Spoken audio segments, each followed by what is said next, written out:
Sir क्या है कि जैसे अपने देश में कोई गेम फेमस नहीं होता तो उसकी तरफ ध्यान नहीं देते लोग। ध्यान इसलिए नहीं देते कि इसमें स्कोप कम है। जिस गेम में आपका इंटरेस्ट है वो करना चाहिए, ना कि रीस करके कि वो बॉक्सिंग कर रहा है तो मैं भी बॉक्सिंग ही करूंगा। क्या पता आपका टैलेंट थोड़ा अलग हो। पहले तो आपको ये आइडेंटिफाई करना बहुत जरूरी है कि आपकी बॉडी स्ट्रक्चर के हिसाब से गेम कौन सा आपको सूट करता है। रोइंग बहुत ही चीटिंग वाला तो गेम ही नहीं है रोइंग, क्योंकि बॉक्सिंग में हो जाता है जज किसी को 4 पॉइंट देते हैं, किसी को 5 देते हैं। लेकिन रोइंग में सब दिखता है कि भाई जो आगे आ रहा है वही खेलेगा। ये हर एक लेके में किया जा सकता है, बस थोड़े पानी साफ होना चाहिए।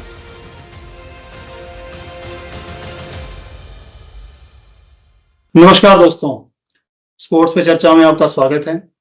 आज हमारे साथ स्पोर्ट्स की दुनिया से एक खिलाड़ी और हमारे बीच में मौजूद हैं जिनका नाम है बलराज, जो रोइंग गेम को रिप्रेजेंट करते हैं और भारत के लिए कई सारे मेडल अर्जित कर चुके हैं। तो आइए मिलते हैं बलराज जी से। नमस्कार बलराज जी, कैसे हैं आप? नमस्कार सर, बढ़िया सर।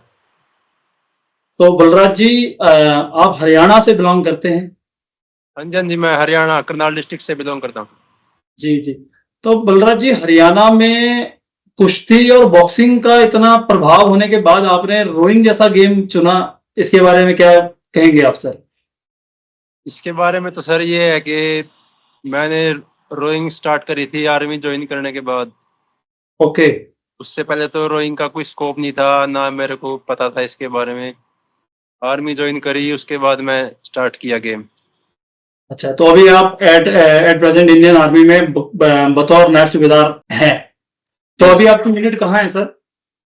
मेरी यूनिट तो सर मैं अटैच तो पोस्ट में इधर ही हूँ, महाराष्ट्र पुणे में ही। ओके, तो यहाँ अटैचमेंट लिया हुआ आपने? जी जी। तो रोइंग ही क्यों चुना सर? मैं सिर्फ ये जानना चाहता हूँ, रोइंग ही क्यों चुना? बाकी और इतने सारे खेल जो प्रसिद्ध हैं हरियाणा में, कहीं उनको छोड़ के आपने रोइंग का चयन किया? रोइंग तो सर ये है कि हम तो हमारा मेन मोटिव था कि मेरे को तो आर्मी ज्वाइन करनी थी सबसे पहले। जी आर्मी ज्वाइन करी, उसके बाद मैंने तो देखा, थोड़े ऑप्शन दिखे मेरे को गेम के।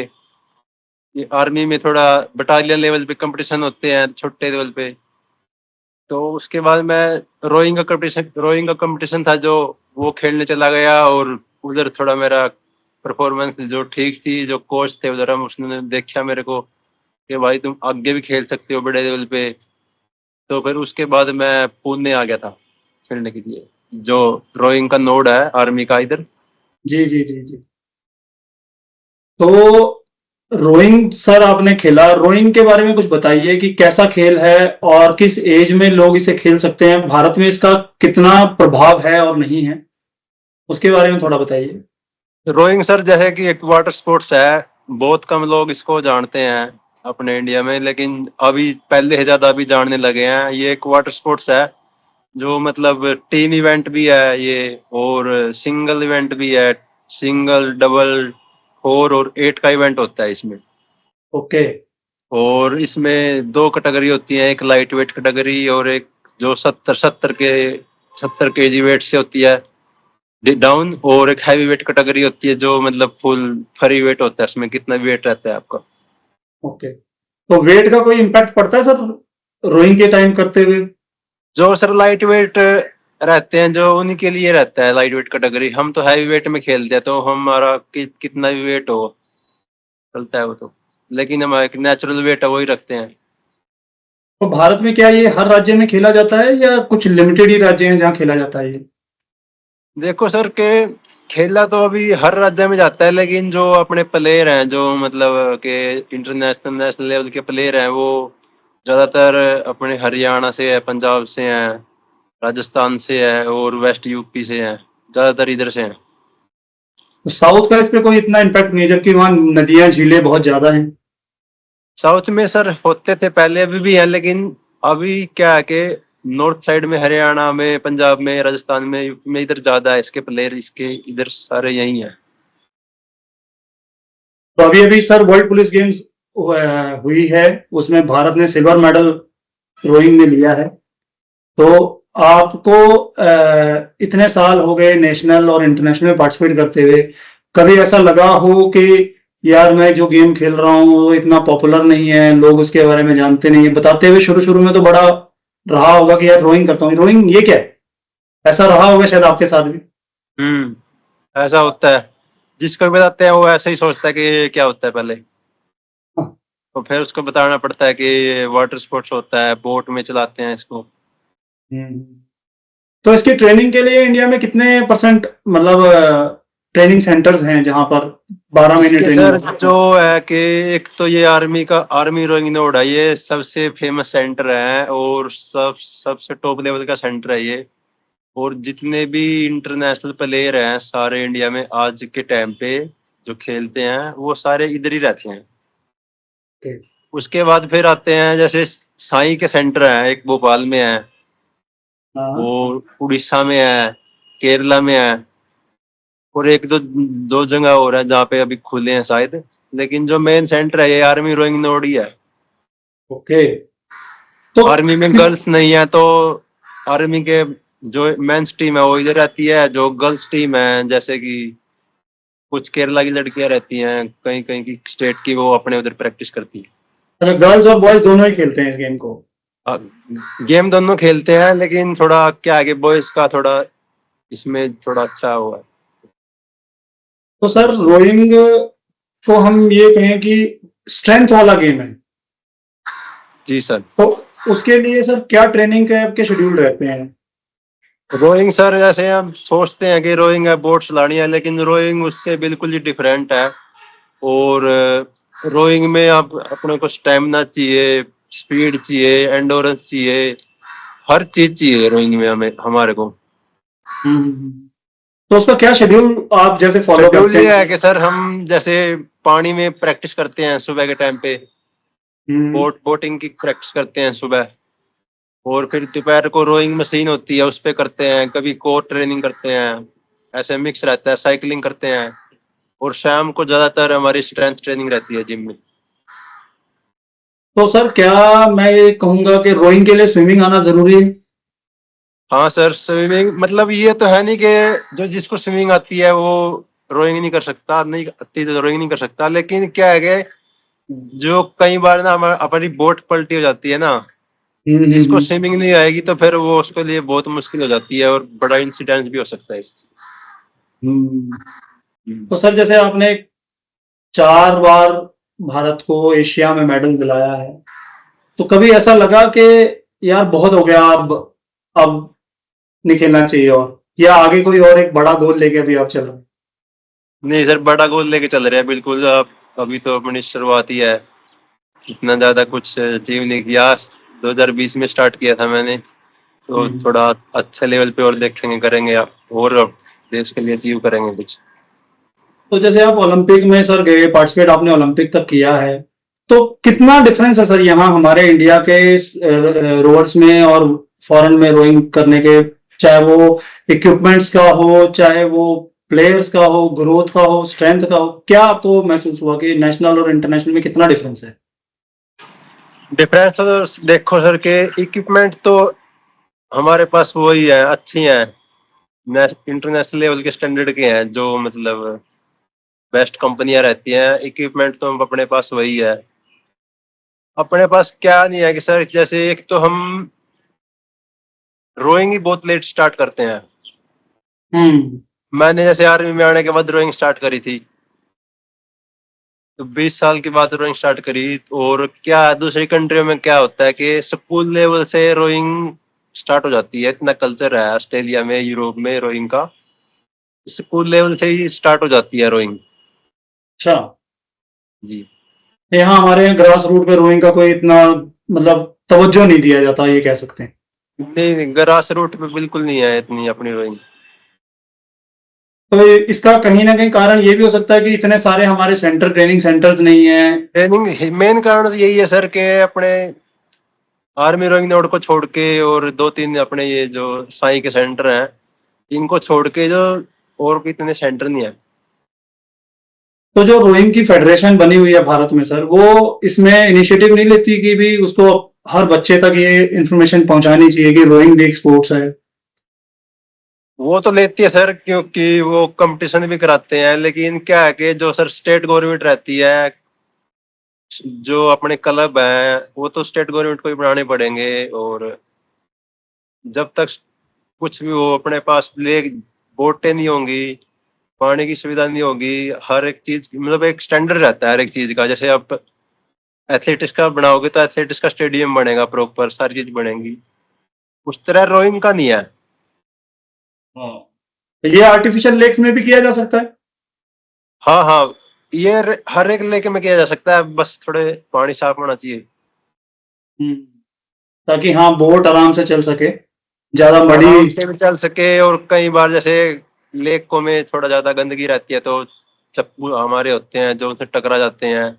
कई बार बोट भी डैमेज हो जाती है, हम्म, कोई जैसे हैवी चीज पड़ी हो पानी के अंदर। तो ये चीज नहीं होनी चाहिए, बाकी तो हर जगह चल जाती है। तो सर जैसे मैं आपसे ये जानना चाहूंगा, आपने नेशनल लेवल पे इंटरनेशनल लेवल पे कई बार भारत को रिप्रेजेंट किया है, तो जब प्लेस नहीं आती है तो गुस्सा आता होगा कि यार थोड़ा सा लक साथ देता तो मैं ये अचीव कर लेता। तो उस टाइम पे जो मोटिवेशन आता है दोबारा से परफॉर्म करने का, वो कैसे आप उसको लेके आते हैं अपने मोटिवेशन को? देखो सर, क्या गुस्सा तो क्या है उसमें, जैसे जितनी हमारी तैयारी आती रहती है उतना हम परफॉर्म कर देते हैं। कई बार क्या होता है कि हमारी परफॉर्मेंस तैयारी होने के बाद भी कई बार नहीं हो पाती परफॉर्मेंस अच्छी। उसकी तो नहीं है, लेकिन जितनी तैयारी होते हैं अपनी उतनी अगर आ जाती है ना हमारी परफॉर्मेंस, तो उसके बाद फिर रिग्रेट नहीं होता इतना। तो जैसे सर अभी आप फौज में जॉब भी कर रहे हैं, तो जॉब के साथ आप स्पोर्ट्स को कैसे मैनेज करते हैं? नहीं सर, हम जॉब तो कर रहे हैं लेकिन हम सिर्फ स्पोर्ट्स ही कर रहे हैं। अच्छा, तो स्पोर्ट्स के जी। लिए ही आपको फ्री किया हुआ है। जी सर, स्पोर्ट्स तो के लिए कभी फ्री। ऐसी ऐसी सिचुएशन भी आती है कि खिलाड़ियों को भी वार के लिए भेज दिया जाता है?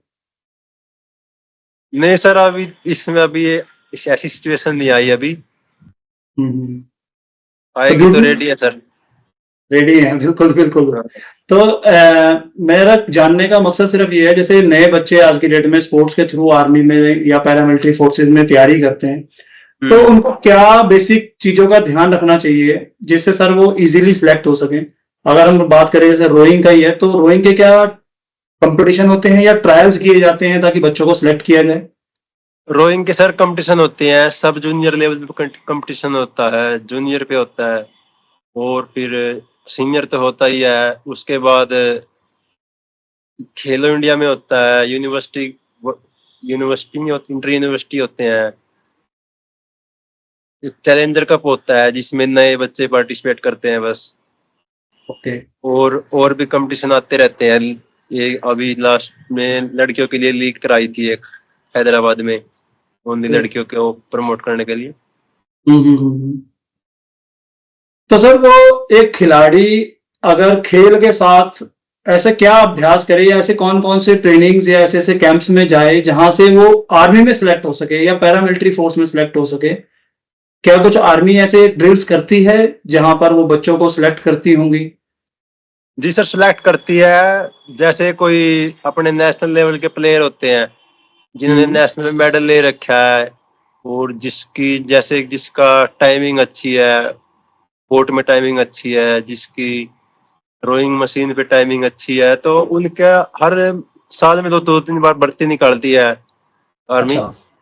हम्म। आर्मी ज्वाइन करने के लिए तो बच्चे बहुत आते हैं, हरियाणा से, पंजाब से, हर स्टेट से आते हैं। तो उसका क्राइटेरिया क्या रखा जाता है सर, एजुकेशन में अगर बात करें? एजुकेशन तो सर इतनी नहीं है, लेकिन आपकी गेम में परफॉर्मेंस अच्छी होनी चाहिए। ओके, गेम की आपके पास परफॉर्मेंस को प्रमोट। नेशनल नेशनल मेडल तो होना ही चाहिए कम से कम। हम्म। अगर आपके पास नेशनल मेडल नहीं है, तो मतलब कि आपकी टाइमिंग इतनी अच्छी होनी चाहिए कि अगर अगर देखने वाले आपसे इम्प्रेस हो जाएं, फिर वो आपको ट्रेनिंग देंगे। आप ट्रेनिंग देंगे तो फिर आपके मेडल आएंगे, फिर आपको भर्ती कर लेंगे। अपने पास रख के भी जो अच्छा लगता है आर्मी को, उनको अपने पास रख के ट्रेनिंग भी देते हैं। तो सर जैसे कि सभी स्पोर्ट्स में हम जानते हैं कि का जो आर्मी बॉयज का हेडक्वार्टर है वो भी पूना में ही है, हम्म। तो रोइंग में भी क्या सब जूनियर बच्चों को सिलेक्ट किया जाता है आर्मी बॉयज में? जी सर। यानी आर्मी बॉयज में भी बच्चे सब जूनियर से 10-11 साल के बच्चों को भी आर्मी सिलेक्ट करती है, उनको पढ़ाती है, ट्रेनिंग कराती है और उनको इंटरनेशनल लेवल तक लेके जाती है। हाँ, सब जूनियर में करती है, सिलेक्ट करती है। ओके, सब जूनियर में भी सिलेक्ट होते हैं। तो 13-14 मान लीजिए साल ना कि बच्चे 11 साल 13-14 साल या 11-12 साल के ऊपर के बच्चे अगर अच्छे परफॉर्मेंस दे रहे हैं तो उनको भी आर्मी सिलेक्ट कर सकती है। नहीं सर, जूनियर बॉयज की तो भर्ती होती है, हर साल होती है वो तो। अच्छा, होती है। आर्मी रोइंग के लिए भी जब हम नए नए प्रैक्टिस करते थे तो उधर बॉयज के, आर्मी बॉयज के रोइंग के बच्चे प्रैक्टिस करते थे हमारे साथ में। तो बलराज जी, मैं ये जानना चाहूंगा, जैसे कि आपको पता ही है कि भारत में स्पोर्ट्स जितने भी हैं उनमें चैंपियन बनना एक बार के लिए बड़ा बहुत भारी टास्क होता है, बहुत मेहनत लगती है, सब कुछ लगता है। आप लगातार 4-4 बार चैंपियन रहे, तो क्या अब आपको ऐसा लगता है कि इंडिया में कंपटीशन उतना मेरे लिए है नहीं, मैं हर बार चैंपियन बन जाऊंगा, या दुगनी तैयारी से आप हर बार नेशनल में आते हैं? जैसा कंपटीशन तो हमारे में रहता है, बहुत रहता है, हमें हर साल बहुत तैयारी करनी पड़ती है। जब भी अगर हम तैयारी नहीं करेंगे अच्छी तो हमारा नेशनल में नंबर नहीं पड़ेगा। तैयारी तो हमें बहुत करनी पड़ती है, क्योंकि अगर 1 महीने की भी तैयारी स्किप होगी ना तो रोइंग ऐसा गेम है, अगर आप तैयारी नहीं करोगे तो 10 दिन के अंदर ही आपकी परफॉर्मेंस डाउन आ जाती है। तैयारी तो फुल करनी पड़ती है सर, अपनी तरफ से तो हम फुल तैयारी करते हैं। और कंपटीशन भी लगभग सब एक बराबर के हैं यहाँ पे, मतलब कोई इतना गैप नहीं है कि फर्स्ट में इतना गैप है, लास्ट में फिर इतना है। 1 सेकंड का, 2 सेकंड का रहता है गैप, ज्यादा से ज्यादा। तो आज तक और आपने क्या हाईएस्ट टाइमिंग निकाली है सर अपने? टाइमिंग सर मेरे साथ जैसे कंडीशन का रहता है सर। एक तो रोइंग में अगर हवा चलेगी तो टाइमिंग आपके अलग आएंगे, हवा हम्म। उल्टी दिशा में चलेगी तो आपकी टाइमिंग थोड़ी अलग आएगी, और जो बिल्कुल ही हवा नहीं चलती तो टाइमिंग अलग अलग आती है। तो वेदर का डिपेंड रहता है रोइंग में थोड़ा। फिर भी सर बेस्ट क्या टाइमिंग आपने आज तक निकाली हो? बेस्ट टाइमिंग सर, जैसे मैंने ओलंपिक क्वालिफाई के लिए गए थे जब हम, तो 6:59 आया था मेरा टाइम उधर, जिसमें हल्का सा है विंड का सपोर्ट था। अच्छा। और फिर पेरिस ओलंपिक में था बेस्ट टाइम शायद 7:04, जो बिल्कुल ही स्टिल कंडीशन में था। ओके, 7-4। तो ये क्या डिस्टेंस कितना होता है सर जिसके लिए क्वालिफाई करा जाता है? रोइंग का डिस्टेंस 2 किलोमीटर की रेस होती है सर इसमें। 2 किलोमीटर की रेस होती है जिसकी टाइमिंग के हिसाब से सारा जी। तो अभी तक हाँ, सर आप 2 ओलंपिक मेरे ख्याल पार्टिसिपेट कर चुके हैं शायद। एक मैं सर एक लास्ट वाला ओलंपिक, किया है मैंने तो, पेरिस ओलंपिक। पेरिस ओलंपिक आपने पार्टिसिपेट किया है, और अब आने वाले 2028 के ओलंपिक की भी तैयारी चल रही होगी। जी सर। जी। तो सर इसकी जो ओलंपिक का जो क्वालिफाइंग आपने बताया कि टाइमिंग से होता है, तो इसका क्राइटेरिया भी होता होगा world timing championship? Timing set नहीं होता सर ओलंपिक क्वालिफाई का। अच्छा। उसमें आपकी पोजीशन और रहती पोजीशन मैटर करती है। ओके। तो नेशनल इंटरनेशनल आपकी क्या परफॉर्मेंस चल रही है, क्या पोजीशन आ रही है, वो मैटर करती होगी, उसी से क्वालिफाई चलता नहीं, होगा। जो भी कंपटीशन रहता है ना ओलंपिक क्वालिफाई के लिए, एशिया में अलग से कंपटीशन होता है। अच्छा। और उस हर साल आपकी वोटों की वैकेंसी आती है। इस ओके। साल सिंगल में 4 वोट की वैकेंसी आएगी, तो टॉप 4 के क्वालिफाई होंगे, बाकी नहीं होंगे, ऐसा रहता है। अच्छा। तो सर जैसे कि हम रोइंग की बात कर रहे हैं, भारत में बहुत कम लोग इसके बारे में जानते हैं, तो आप एज अ रोइंग के नेशनल इंटरनेशनल प्लेयर होने के माध्यम से आप लोगों को क्या संदेश ऐसा देना चाहते हैं कि लोग बाकी गेम, मतलब क्रिकेट, बॉक्सिंग या रेसलिंग, कबड्डी, इनके अलावा भी भारत में और बहुत सारे ऐसे खेल खेले जाते हैं जो नेशनल और इंटरनेशनल लेवल पे, जहां पर भारत के हमारे प्लेयर्स नाम रोशन कर रहे हैं भारत का, तो उनके लिए क्या ऐसा संदेश देना चाहेंगे कि वो लोग बाकी खेलों को भी उतनी महत्व दें जितना वो क्रिकेट को देते हैं, या कहें कि बॉक्सिंग को, रेसलिंग को, कबड्डी को दिया जाता है? सर क्या है कि जैसे अपने देश में कोई गेम फेमस नहीं होता तो उसकी तरफ ध्यान नहीं देते लोग। ध्यान हम्म। इसलिए नहीं देते कि इसमें स्कोप कम है, इसमें तो कुछ नहीं होगा। लेकिन क्या है कि गेम तो हर एक अच्छा है। अगर आप किसी भी गेम में परफॉर्म करोगे तो आपका वैसे भी होना ही है, चाहे गेम कोई सा हो। लेकिन कुछ गेम में हो जाता है कि थोड़ी सरकार की तरफ से या अपने देश में उसकी सुविधा नहीं होती इतनी। लेकिन हम्म। लगभग आज के टाइम पे तो सारे गेमों की सुविधा है, और जिस गेम में आपका इंटरेस्ट है वो करना चाहिए, ना कि रेस रेस करके कि वो बॉक्सिंग कर रहा है तो मैं भी बॉक्सिंग ही करूंगा, क्या पता आपका टैलेंट थोड़ा अलग हो। बिल्कुल बिल्कुल बिल्कुल। तो अपने टैलेंट के हिसाब से चूज करना चाहिए अपने को गेम। देरी हो सकती है शुरू में, आपको पहचान में पाओगे नहीं कि थोड़ा मेरा क्या है, तो थोड़ा टाइम लग सकता है अपने अंदर पहचानने में। बिल्कुल सही कहा आपने सर कि पहले तो आपको ये आइडेंटिफाई करना बहुत जरूरी है कि आपकी बॉडी स्ट्रक्चर के हिसाब से गेम कौन सा आपको सूट करता है, तभी उसमें आप बेस्ट परफॉर्मेंस दे पाएंगे। जैसे हम बाहर के देशों में देखते हैं कि 13-13 साल के बच्चे भी ओलंपिक क्वालिफाई करते हैं। जी सर, जैसे कि रोइंग में क्या है, रोइंग में थोड़ा अपनी हाइट अच्छी होनी चाहिए, और हमारे जैसे लैंग लेग्स की पावर थोड़ी अच्छी होती है तो और भी बढ़िया है। हाथों की लंबाई थोड़ी अच्छी रहनी चाहिए, मेन तो हाइट है। अगर हाइट अच्छी रहेगी अपनी तो फायदा मिलता है रोइंग में। अच्छा, हाइट जितनी का हाइट इम्पैक्ट। हाइट का इम्पैक्ट पड़ता है सर पूरा, मतलब पूरा तो नहीं पड़ता कि ऐसा ही नहीं है बिल्कुल भी आप बिल्कुल ही कुछ नहीं कर पाओगे, लेकिन फर्क तो पड़ता है हाइट का। हाइट बहुत मैटर करती है। ये भी नहीं है कि कोई कई बार हो जाता है कि जो हाइट वाला बंदा होता है उसको थोड़ा दूसरा भी मार जाता है, लेकिन उसकी थोड़ी दूसरी कमी रहती होगी, लेकिन हाइट भी बहुत मैटर करती है। तो सर मैं आपसे एक चीज और जानना चाहूंगा, जैसे एशिया में भारत रोइंग में मेडल लेके आ रहा है, वर्ल्ड चैंपियनशिप में लेके आ रहा है, तो रोइंग में भारत ने कब से, मतलब शुरू से ही पार्टिसिपेट करता आ रहा है ओलंपिक में, या कुछ समय पहले से ही ओलंपिक में क्वालिफाई होना शुरू हुआ है नहीं भारत से? सर, रोइंग में लगभग हर साल इंडिया की लगभग एक बोट क्वालिफाई होती है। किसी साल किसी ओलंपिक में दो भी बोटें क्वालिफाई हुई है, अच्छा। लेकिन 2000 से सिडनी ओलंपिक से तो हर हर साल हर ओलंपिक में एक बोट जा रही है अपनी। अच्छा, हर बोर्ड एक जा रही है। बस वही है कि भी पहचान नहीं मिल पाई है रोइंग को, ये कहेंगे। हम्म। तो सर कभी आपको अपनी पर्सनल लाइफ में ऐसा फील हुआ कि कोच ने या फेडरेशन ने कुछ गलत आपके साथ हुआ हो, कि आप डिजर्व करते थे जाने के लिए नेशनल में या इंटरनेशनल में, और आपको मौका नहीं मिल पाया? कहीं फेडरेशन की कोई गलती या कोच की किसी का कोई? नहीं सर, रोइंग ऐसा गेम है ही नहीं है जिसमें आपके साथ गलत हो जाए।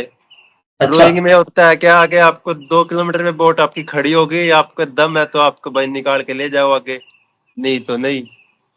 रोइंग बहुत ही चीटिंग वाला तो गेम ही नहीं है रोइंग, क्योंकि बॉक्सिंग में हो जाता है, जज किसी को 4 पॉइंट देते हैं, किसी को 5 देते हैं, लेकिन हम्म। रोइंग में सब दिखता है कि भाई जो आगे आ रहा है वही खेलेगा, इसमें कोई अच्छा, मैटर ही नहीं करता। ठीक है। तो सर नेशनल से जो अभी इसका भी इंडिया कैंप वगैरह लगता होगा लगता है सर, अभी ना? इंडिया कैंप भी चल रहा है हमारा। अच्छा, इंडिया कैंप ही चल रहा है आपका। तो हम्म। क्या जितने बच्चे इंडिया कैंप में सिलेक्ट होते हैं सबको टूर मिल जाता है?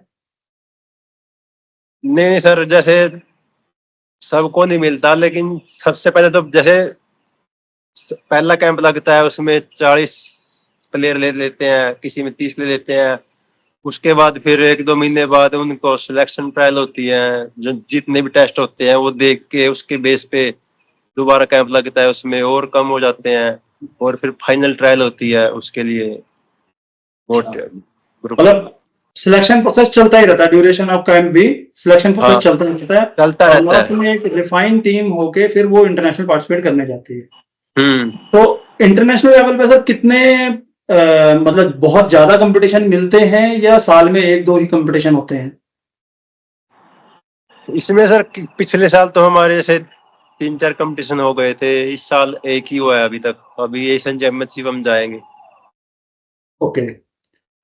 तो कुछ थोड़ा सा आप पर्सनल आपके बारे में जानना चाहूंगा सर। खाने में सबसे ज्यादा क्या पसंद है? खाने में तो सर जैसे देखो अपने गेम के हिसाब से रखते हैं आप। अब तो थोड़ा, पहले तो सब चीज पसंद थी, अब तो गेम के हिसाब से रखते हैं हम। डाइट भी मैटर तो करती होगी स्पोर्ट्स मैटर परफॉर्मेंस? करती है सर, बहुत डाइट मैटर करती है। अगर डाइट अच्छी नहीं लेंगे तो 10-15 दिन में आपकी शरीर बताने लग जाएगा कि कुछ ना कुछ कमी है। तो सर एक मैक्सिमम रोइंग प्लेयर की अगर हम परफॉर्मेंस की एज की बात करें तो क्या एज तक वो परफॉर्मेंस देता है?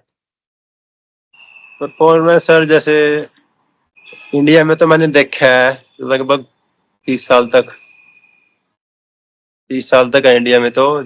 और बाहर दूसरे यूरोपियन कंट्री में 35-35 साल तक भी कर लेते हैं ये। तो सर जैसे आपने जॉब के बाद रोइंग स्टार्ट करी, तो जो हम्म। लोग अभी जॉब पे नहीं है और रोइंग की ट्रेनिंग कर रहे हैं, तो उनकी ट्रेनिंग में और आपकी ट्रेनिंग में कुछ तो अंतर होगा, इक्विपमेंट अच्छे मिल रहे होंगे या ट्रेनिंग का शेड्यूल बढ़िया तरीके से मैनेज होता होगा? कितना डिफरेंस है? एक डिस्ट्रिक्ट लेवल पे अगर हम बात करें, कोई बच्चा तैयारी कर रहा है, और एक इंडिया लेवल पे बच्चा जैसे आप तैयारी कर रहे हैं एक आर्मी के साथ या कोई भी जॉब में, तो कितना डिफरेंस है सर? टेंशन फ्री तो कहीं ना कहीं आदमी हो ही जाता है जॉब के बाद। रोइंग गेम में या किसी भी गेम में सर? किसी भी गेम में सर, किसी भी गेम में। हाँ सर, एक सबसे पहले बच्चा क्या सोचता है कि मैं गेम करूंगा तो मैं जॉब लग जाऊं। उसके बाद जॉब लगने के बाद अपना थोड़ा सैलरी आ जाती है, वो खर्चे अपने उठा लेता है खुद, फैमिली के भी उठा लेता है खर्चे। तो जॉब लगने के बाद थोड़ा ना मतलब सुधार आ जाता है लाइफ में, और आपकी दिमाग की थोड़ी टेंशन कम हो जाती है, जिससे कि गेम पे अच्छा प्रभाव पड़ता है। अगर हाँ, जॉब नहीं होगी और आप मतलब पहले आपकी एज भी हो चुकी है जॉब की, जैसे कोई 17-18 साल का प्लेयर है, उसको तो अभी टेंशन नहीं करनी चाहिए जॉब की, क्योंकि वो तो गेम पे ध्यान दे वो अपने। अगर कोई 20, 23 साल, 21 साल, 22 साल का है, तो उसको थोड़ी टेंशन रहती है, हाँ, सोचता है क्या क्योंकि होगा क्या नहीं। प्रेशर भी बनना शुरू हो जाता है फैमिली का कि अरे नौकरी नहीं कर रहा, हम्म। कब तक खेलेगा, है ना? हम्म। तो ये कहें कि अगर जॉब टाइम से मिल जाए बच्चे को, तो उसकी परफॉर्मेंस पे बहुत इम्पैक्ट पड़ेगा, वो अच्छी परफॉर्मेंस दे पाएगा, चाहे वो 4-5 साल खेले या 10 साल भी खेलता है, तो एक अच्छी परफॉर्मेंस देके भारत के लिए वो परफॉर्म कर फ्यूचर सकता सर सिक्योर हो जाता है ना थोड़ा, है। वो खर्चे ही उठा लेता है अपने, और परफॉर्मेंस भी अच्छी दे पाता है उसके बाद। बिल्कुल सही कहा आपने सर कि जॉब का होना बहुत जरूरी है खिलाड़ी के लिए, तो खासकर क्योंकि वो अपना एक काफी जर्नी तय करके आता है और समय पे जॉब नहीं मिल पाती। अभी भी भारत में बहुत सारे ऐसे खिलाड़ी हैं जो चैंपियन होने के बावजूद भी अभी तक जिनको जॉब नहीं मिली है, कहीं ना कोई कारणवश रह गए हैं। कुछ और अच्छे खिलाड़ी हैं जिन्होंने पहले चैंपियन थे, उसके बाद गेम की तरफ ध्यान नहीं दिया और गेम छोड़ ही दिया है। तो सर आप जैसे नए प्लेयर्स को, या एक नए स्पोर्ट्स, जिन स्पोर्ट के बारे में लोग बहुत कम जानते हैं, आप जैसे लोगों के विचारों से ही हमारा माध्यम ये है कि वो लोग खिलाड़ी जो गेम छोड़ चुके हैं, क्योंकि जॉब मिलने के बाद ना सर हर कोई नहीं खेलता है। मैंने ये पर्सनली वो किया है, महसूस किया है कि लोग, नौकरी मिल गई फिर आदमी कहता है यार अब जॉब मिल गई, अब क्या खेलने का फायदा है। क्योंकि बहुत सारे इंटरनेशनल प्लेयर होने के बाद मैंने देखा उन्होंने गेम छोड़ दिया, जब उनको एक अचीवमेंट, उनको लगता है कि जॉब हो गई, नाम मिल गया, पैसा मिल गया, उसके बाद आदमी खेल के प्रति ना धीरे धीरे गेम छोड़ना ही शुरू करता है। बहुत सारे ऐसे खिलाड़ी हैं जिन्होंने ओलंपिक तक पार्टिसिपेट किया, उसके बाद गेम छोड़ दी, या आज वो कहीं है स्पोर्ट्स से जुड़े हुए लेकिन कहीं ना कहीं लोगों की नजरों से दूर है। हम्म। है ना? बहुत सारे ऐसे एग्जांपल्स हैं मैं हमारे भारत के इतिहास में, जिन्होंने ओलंपिक में भारत के लिए मेडल लिया या भारत को इंटरनेशनल लेवल पे परफॉर्म किया, उसके बाद आज वो कहीं गुमनामियों में अपना जीवन व्यतीत कर रहे हैं, या जॉब मिल गई तो अपनी जॉब पे ही फोकस हैं, बाकी चीजें उन्होंने छोड़ दी हैं स्पोर्ट्स। कभी आपको भी ऐसा फील आता है कि यार अब एक बार अचीवमेंट यहाँ तक, कोई एक एम बनाया हुआ ओलंपिक मेडल आ जाए, देन आफ्टर उसके बाद गेम छोड़ दूंगा? नहीं सर, देखो हर एक प्लेयर की क्या पता अपनी मजबूरी भी रहती होगी, कोई किस मजबूरी में छोड़ता होगा, कोई जॉब के लालच में आके छोड़ देता होगा कि जॉब मिल गई। लेकिन सबकी अलग अलग रहती है, किसी को इंजरी हो जाती है, हम्म। कोई इंजरी से जूझ रहा होता है, तो सबकी अलग अलग रहती है। लेकिन सर हमने तो स्टार्ट ही जॉब लगने के बाद किया था, जॉब लगने के बाद के भी 1 साल बाद स्टार्ट किया था। बहुत बढ़िया। तो सर आपसे बात करके बहुत अच्छा लगा बलराज जी, और मैं चाहूंगा कि आप आने वाले ओलंपिक में भारत के लिए स्वर्ण पदक लेके आए, ताकि रोइंग को भी एक पहचान मिल सके अभी भी रोइंग बहुत सारे मेडल भारत के लिए अर्जित कर चुकी है गेम, लेकिन एक जो स्पोर्ट्स को पहचान होती है वो स्पोर्ट्स को अभी तक पहचान नहीं मिली है। हमारी आज की स्पोर्ट्स पे चर्चा में अगर कुछ लोगों तक हम ये मैसेज पहुंचा पाए तो हम अपने आप को बहुत खुशनसीब मानेंगे कि हमारे माध्यम से रोइंग गेम को थोड़ा सा प्रचार मिला। तो आपका हमारे स्पोर्ट्स की चर्चा पे आने का बहुत बहुत धन्यवाद, और आपके अच्छे भविष्य की और भारत के लिए अगला ओलंपिक का रोइंग मेडल लाने के लिए हमारी तरफ से शुभकामनाएं सर। दोस्तों, स्पोर्ट्स पे चर्चा में आज हमारे साथ मौजूद थे बलराज जी, जिनका भविष्य में सपना है रोइंग के लिए भारत का स्वर्ण पदक अर्जित करना। और रोइंग एक वाटर स्पोर्ट्स है, जैसा हमने बातचीत की बलराज जी के साथ, और ये भारत में काफी लोकप्रिय है। नॉर्थ इंडिया में बहुत सारे लोग इसमें खेलते हैं, पैरामिलिट्री फोर्सेस में इसकी नौकरियां निकलती हैं, आर्मी में इसकी नौकरियां निकलती हैं। अगर आप लोग भी गेम रोइंग को बारे में और जानना चाहते हैं या समझना चाहते हैं तो रोइंग पे आप रोइंग फेडरेशन की वेबसाइट पे आप देख सकते हैं। अभी लेटेस्ट भारत ने वर्ल्ड पुलिस गेम्स के अंदर सिल्वर मेडल अर्जित किया है, जिसमें भारत के काफी प्लेयर गए थे। तो ये इंडिविजुअल स्पोर्ट्स भी है और टीम स्पोर्ट्स भी है। आज के लिए स्पोर्ट्स पे चर्चा में बस इतना ही। धन्यवाद। दोबारा मिलते हैं इस रविवार शाम 4 बजे स्पोर्ट्स पे चर्चा। धन्यवाद।